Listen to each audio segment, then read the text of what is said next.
It was Mother's Day, May 9, 2021, when residents of St. Johns County, Florida, learned that a 13-year-old girl had been found dead. Around 6 p.m., a local resident jogging near a retention pond spotted what looked like a human figure in the wooded area behind the Durbin Crossing subdivision. Deputies arrived minutes later and confirmed the worst. The body of Tristyn Bailey lay face down in the grass, still wearing the white cheerleading skirt she had on the night before. The scene was violent and personal. Investigators counted dozens of wounds even before the medical examiner arrived. Tristyn Bailey had been reported missing earlier that morning. Her parents noticed she wasn't in her room when they woke up. At first, they thought she might have stayed at a friend's house after a late-night hangout. When calls to her phone went unanswered, they contacted neighbors and then the sheriff's office. Volunteers, classmates, and off-duty officers began searching the area. Hours later, the search ended only a few streets from the Baileys' home. The medical examiner documented 114 stab wounds. 35 of them were to her head and neck, 49 to her hands, arms, and torso. The injuries to her hands showed she had tried to fight back. It was a deliberate, sustained attack, carried out with force and repetition. Detectives at the scene could tell it had happened where she was found. There were drag marks, a pool of blood, and shoe prints leading in and out of the clearing. Tristyn Bailey was an 8th grade student at Patriot Oaks Academy. She was a cheerleader known for her energy and discipline. Her teachers described her as competitive but kind, the kind of student who motivated others. She had spent the evening of May 8 with a group of neighborhood friends, including a 14-year-old boy named Aiden Fucci. Durbin Crossing is a planned community with narrow streets and many surveillance cameras on doorbells and driveways. Deputies canvassed the area, collecting every recording they could find between midnight and sunrise. At 1:14 a.m., a Ring camera on Saddlestone Drive captured Tristyn and Aiden walking together. She was wearing a white skirt and light sweatshirt. He wore jeans, a hoodie, and white Nike Air Force shoes. They appeared relaxed, talking as they walked toward a wooded trail. At 3:27 a.m., another camera captured Aiden Fucci returning alone, jogging, holding his shoes in one hand. His pants looked darker near the knees. Detectives traced his address to a house on Castledale Court. When they knocked later that morning, Aiden's mother answered. She said she had last seen her son around midnight. He came home before dawn and was sleeping. Investigators asked to speak with him. Aiden appeared tired but alert. He told deputies that he and Tristyn had hung out with friends, walked around, and that she left on her own after 1:30 a.m. to go home. Officers noticed small cuts on his hands. They asked to see his clothes. He pointed to a pile in his bedroom, jeans and a gray hoodie. Deputies observed what appeared to be blood on the hem of the hoodie and on the shoes lying nearby. Both items were collected as evidence. In the upstairs bathroom, they found a wet sink and traces of reddish fluid. The family dog's food bowl also tested positive for blood residue. Samples were sent to the state crime lab. By that evening, DNA analysis confirmed that the blood on Aiden Fucci's clothing matched Tristyn Bailey. When detectives reviewed his social media posts from earlier that day, they found that, while the community was still searching for Tristyn, Aiden had posted a selfie from the back of a police car with the caption, "Hey guys, has anyone seen Tristyn lately?"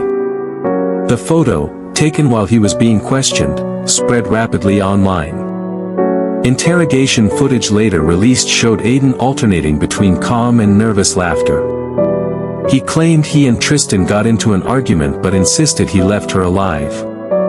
When investigators stepped out of the room, he whispered to himself, asking whether they had found her body yet. His mother, Crystal Smith, arrived later and spoke to him privately. Surveillance from the house would later show her washing his blood-stained jeans after he was taken to the sheriff's office.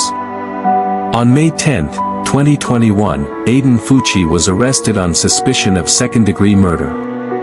Within days, prosecutors upgraded the charge to first-degree murder, citing premeditation and the level of brutality. Because of the charge, he would be tried as an adult despite being 14 at the time of the offense. As evidence was compiled, a clearer picture formed. Friends told investigators that Aiden had talked for weeks about killing someone for fun. One classmate said he described choosing someone at random while walking at night. Another recalled him sketching knives in his notebook and saying he wanted to see what it felt like. Teachers had noticed his fixation with weapons but did not consider it a direct threat. Detectives recovered a Buck Model 110 folding knife from a pond near the crime scene. Laboratory examination showed that the blade tip was missing. A metal fragment found in Tristyn's scalp matched the knife's composition. Blood and DNA from both Aiden and Tristyn were present on the handle. Digital forensics revealed additional details. The health tracking app on Aiden's phone recorded his movements between 1 a.m. and 3:30 a.m. The data showed a rapid spike in activity corresponding to the time of the attack, followed by a pause near the retention pond. Search history from his phone included terms such as, how to clean blood off clothes, and, what does it mean when you hear screaming in your head? In court filings, the state described the murder as pre-planned and exceptionally cruel. They noted that Aiden had lured Tristyn into the woods under the pretense of hanging out, then stabbed her repeatedly with a weapon he carried daily. The Bailey family issued a short statement thanking the community for their support. They requested privacy and focused on their daughter's memory rather than the details of the crime.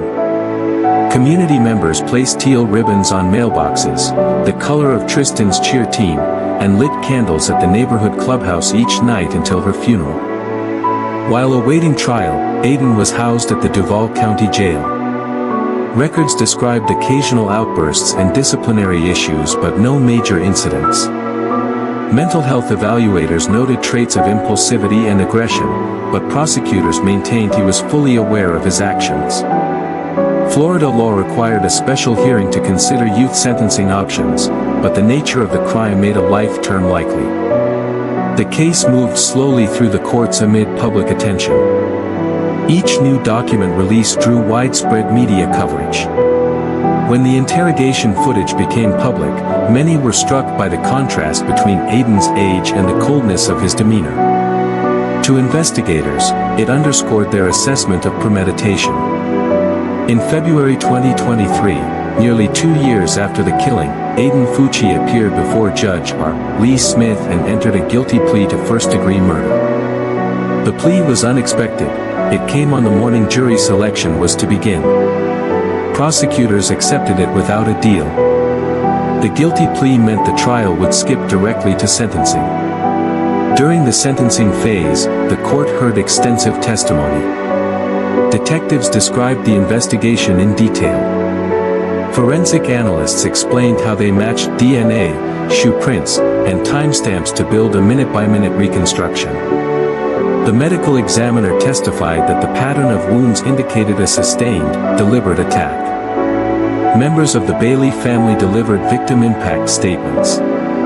They spoke of Tristyn's dedication to cheerleading, her friendships, and the emptiness left in their home. They emphasized the pain of learning how violently she died. Each statement was entered into record. When Aiden addressed the court, his remarks were brief. He said he was sorry to the Bailey family and to his own parents for what he had done. The judge listened but emphasized that the brutality of the act outweighed his youth. The court noted the premeditation, the concealment efforts, and his behavior afterward. On March 24, 2023, the judge sentenced Aiden Fucci to life in prison. Because he was under 18 at the time of the crime, Florida law allows review after 25 years to evaluate potential release. The ruling concluded that no lesser sentence could adequately reflect the gravity of the offense. Outside the courthouse, members of the Bailey family thanked law enforcement and the community for their support. They said the sentence ensured accountability, though it could not restore what was lost. In the months following the sentencing, community initiatives were launched in Tristyn's memory. Her school created a scholarship fund for students demonstrating leadership and teamwork. Local cheer teams adopted the phrase, "Tristyn Strong," printing it on banners and uniforms. A memorial bench was installed near the retention pond where she was found. The case continued to be studied in legal and psychological circles because of the age of the offender and the extreme violence involved. Experts discussed juvenile brain development, impulse control, and the rare instances where minors commit premeditated homicide. Prosecutors maintain that while such cases are uncommon, accountability remains necessary regardless of age. Today, Durban Crossing has largely returned to quiet routines. New families move in, children play on the sidewalks, and life continues. Yet reminders of the tragedy remain. The teal ribbons still appear each year on the anniversary of Tristyn's death. Residents pause, remembering the events that unfolded in their community and the young life that ended too soon. Tristyn Bailey's story is recorded in court transcripts, news reports, and memorials, an enduring account of how a single act of violence by a teenager shocked an entire nation and forever changed the lives of two families.